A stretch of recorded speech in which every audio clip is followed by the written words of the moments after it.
2010 से लेके 2018 में बीच में 8 साल है ये फैमिलीज लेके ये मर्द आ गए, अपने बीवी बच्चे लेके आए। आप लोग कहते हो कि गवर्नमेंट ये बोलती है कि हम लोग इलीगल इमिग्रेंट्स हैं। अगर हम लोग इलीगल इमिग्रेंट्स हैं तो जिस वक्त हमारी 2-4 औरतें यहाँ पे आई थी अपने बच्चों को लेके अपने शौहरों के साथ, आपको उस वक्त according to the law of your country आपको डिपोर्ट करना था उनको, या उनको पनिश करना था। पीछे जो 400 लोग हैं कम से कम वो फिर नहीं आते यहाँ पे। तो हम गवर्नमेंट ऑफ इंडिया से ये क्वेश्चन करते हैं कि अगर इलीगल इमिग्रेंट्स हम हैं तो उस वक्त आपने स्टार्ट में ही 2010 में ही जो फैमिलीज आई हैं उनको आपने क्यों नहीं वापस भेजा?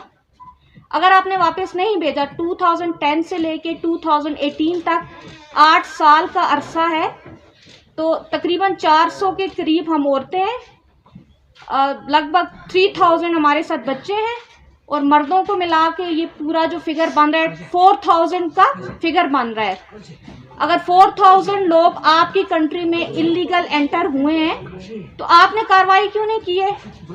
According to the law of your country आपने उस वक्त उनको डिपोर्ट करना था, डिपोर्ट नहीं किया, आप पनिश करना था, पनिशमेंट के बाद आपको वापस भेजना था। तो 8 सालों में कैसे हो सकता है कि 4000 लोग आपकी कंट्री में इलीगल दाखिल हो गए हैं? ये तो नहीं हो सकता ना कि 8 सालों में। हाँ, 1 साल में 1 महीने में हो सकता है, 8 सालों में आपने उस वक्त नहीं देखा है कि ये लोग किस तरह से एंटर हो गए। अब अगर हम लोग आ गए हैं, ये हमारी गलती है, ठीक है, आप हमें इस तरह कीजिए। पहले तो आप हमें ट्रैवल डॉक्यूमेंट्स दें, इंडियन गवर्नमेंट। अगर ट्रैवल डॉक्यूमेंट्स नहीं देते हो, आप हमें कोई रूट ऐसा नहीं देते हो कि हम अपनी फैमिलीज के साथ जाके मिलें। देखिए, हम अपने मरे हुओं को फ़ोन पे हम उनके आखिरी दीदार करते हैं, जनाजे उनके हम फ़ोन पे देखते हैं, वीडियो कॉल पे हम लोग देखते हैं। इससे बड़ा जुल्म, इससे बड़ी नाइंसाफ़ी क्या हो सकती है? इसके अलावा एक जो मेजर इशू है हमारी औरतों का, इनमें काफ़ी जो तादाद है उनको डिवोर्स हो चुकी है, और कुछ ऐसी औरतें जो बेवा हो चुकी हैं। आप ये बताइए कि जहाँ पे या दुनिया की किसी भी कंट्री में आप जब औरत बेवा होती है या उसको डिवोर्स होती है, वो तो अपने मायके जाती है। आपने हमसे मायका ही छीन लिया है एक गैर सरजमीन पर जिसके साथ हस्बैंड नहीं है, छोटे छोटे बच्चे हैं। वो औरत इतनी बेआसरा होगी कि वो जाएगी कहाँ पे? तो हम गवर्नमेंट ऑफ इंडिया से और गवर्नमेंट ऑफ पाकिस्तान से ये कहते हैं कि हम 400 औरतें तो हैं, लेकिन 3000 हमारे साथ बच्चे हैं, और हमारे शोहरों को मिला के ये 4000 का फिगर बनता है। 3000 बच्चे हैं और 1000 औरतें और मर्द मिला के है। तो आपको हमारा फैसला करना है। काइंडली हम रिक्वेस्ट करते हैं, इसको ह्यूमैनिटेरियन इशू के तौर पे आप लीजिए और ह्यूमैनिटेरियन ग्राउंड्स पे इस इशू को आप सॉल्व कीजिए। हम आप सबसे रिक्वेस्ट करते हैं, हम यूनाइटेड नेशंस को भी कहते हैं कि आप अगर हमें सुन रहे हैं, देख रहे हैं, काइंडली हमारे इस इशू को आप भी सॉल्व करने में अपना अपना रोल अदा कीजिए। मैं सन 2012 में आई, मेरी 8 साल की बच्ची है वहाँ पे, मैं उसको छोड़ के आई हूँ। वो मुझे हमेशा कहती है मम्मा आप कब आओगी? मैं उसको डेली यही कहती हूँ आज हो जाएगा, कल हो जाएगा। हम लोगों ने बहुत कोशिश की, हमने कहा हमारा जाने का कुछ हो जाए, लेकिन ऐसा कुछ भी नहीं हो रहा हमारे लिए, कोई भी ऐसा कुछ नहीं कर रहा है। जिधर भी जाते हैं हमें कहते हैं आज हो जाएगा, कल हो जाएगा, आपके मसले पे बात हो रही है, ये कर रहे हैं, कोई कुछ भी नहीं कर रहा है। मेरी बेटी है, मुझे रोज़ पूछती है मम्मा आप कब आएंगी?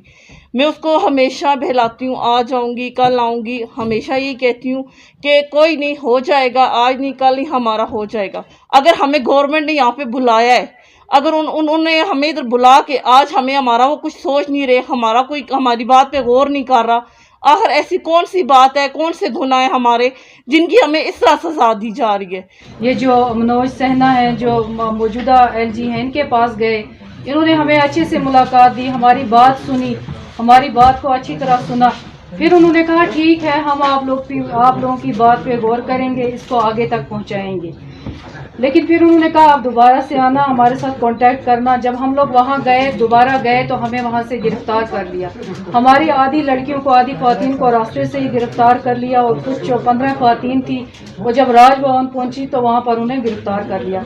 उन्होंने हमें कुछ बोला नहीं, आगे नाका लगा हुआ था, सीधा हमें गाड़ी से नीचे उतारा और बड़ी बदतमीजी से हमें अपनी गाड़ी में बिठाया, पुलिस की गाड़ी में बिठाया बिला वजह। वहाँ कोई लेडीज़ पुलिस भी नहीं थी, इन बेइंतहाई बदतमीज़ी की। और फिर हमें सुबह 10 बजे से लेकर 4 बजे तक थाने में बिठा के रखा। हम तकरीबन 20 औरतें थी। अगर हम गैर कानूनी हैं तो ठीक है, उसकी जो सज़ा बनती है वो हमें सज़ा दें, और हमें डिपोर्ट करें।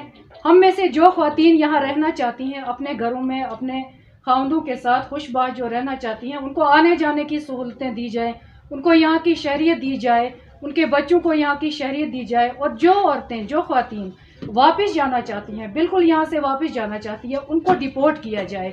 क्योंकि हमें यहाँ पर लटका के इन्होंने रखा हुआ है। ना तो हमें यहाँ ये सिटीजनशिप दे रहे हैं, ना ही हमें कोई ट्रैवल डॉक्यूमेंट्स दे रहे हैं, हमें कुछ भी नहीं बोल रहे हैं। और हम लोग डिविजनल कमिश्नर साहब के पास भी गए, उन्होंने भी हमसे कहा आप लोग प्रूफ लाएं, आप लोग डॉक्यूमेंट्स लाएं, आप लोग रिटन पॉलिसी लाएं। जो उमर अब्दुल्ला साहब के दौरे हुकूमत में मरकज़ी हुकूमत की तरफ से अनाउंस की गई थी, वो पॉलिसी भी हम लेकर गए, तमाम डॉक्यूमेंट्स लेकर गए, लेकिन फिर हमने कई चक्कर लगाए, उसके बावजूद कोई जवाब नहीं वहाँ से। अगर इंडिया ये बोल रहा है कि वो कश्मीर हमारा हिस्सा है, बोलते हैं ना हमारा, अगर है तो फिर जो हम कश्मीरी हैं हमें तो जाने देना, हमें तो